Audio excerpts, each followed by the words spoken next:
Our Crew 3 mission launches to the space station. Crew 2 makes a splash at the end of its record-setting mission, and a big honor for our Deputy Administrator. A few of the stories to tell you about this week at NASA.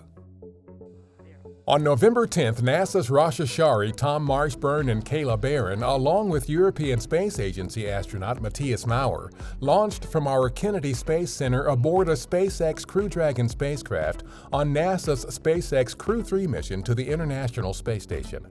They arrived the next day and were welcomed as the newest members of the station's Expedition 66 crew.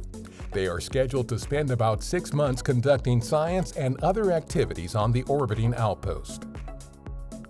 We expect Endeavour to push away from the space station. On November 8th, our SpaceX Crew 2 astronauts inside their SpaceX Crew Dragon Endeavour spacecraft undocked from the International Space Station to begin the trip back to Earth. Hours later, NASA's Shane Kimbrough and Megan McArthur, Akihiko Hoshide of the Japan Aerospace Exploration Agency, and the European Space Agency's Thomas Pesquet made a safe parachute-assisted splashdown in the Gulf of Mexico off the coast of Florida.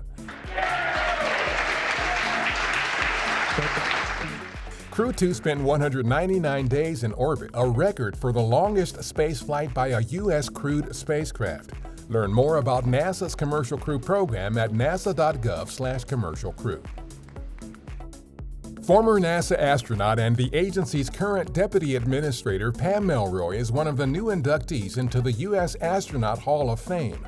Melroy was selected as an astronaut candidate by NASA in December 1994. She is a veteran of 3 spaceflights with more than 38 days in space and is one of only 2 women to command a space shuttle. Former astronauts Mike Lopez Alegria and Scott Kelly are the other inductees. The induction ceremony is scheduled for November 13th. In the first major Artemis update provided under the Biden-Harris administration and following a legal ruling upholding NASA's selection of SpaceX to develop a human lunar lander, NASA leadership reiterated its commitment to long-term exploration of the moon under our Artemis program. The agency announced no later than May 2024 for the Artemis II mission around the moon with Crew, and that we need additional time with SpaceX to discuss options for the next lunar landing, which is now no earlier than 2025. Read more about Artemis at nasa.gov/Artemis. NASA Ground Links gives students an opportunity to ask questions of crew members living and working inside the Human Exploration Research Analog, or HERA habitat here on Earth.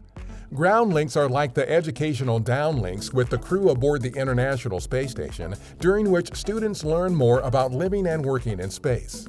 HERA analog missions simulate long-term human spaceflight to help scientists understand how isolation, confinement, and remote conditions will affect astronauts on Artemis missions to the Moon and on future missions to Mars. Learn more at nasa.gov/HERA. That's what's up this week at NASA.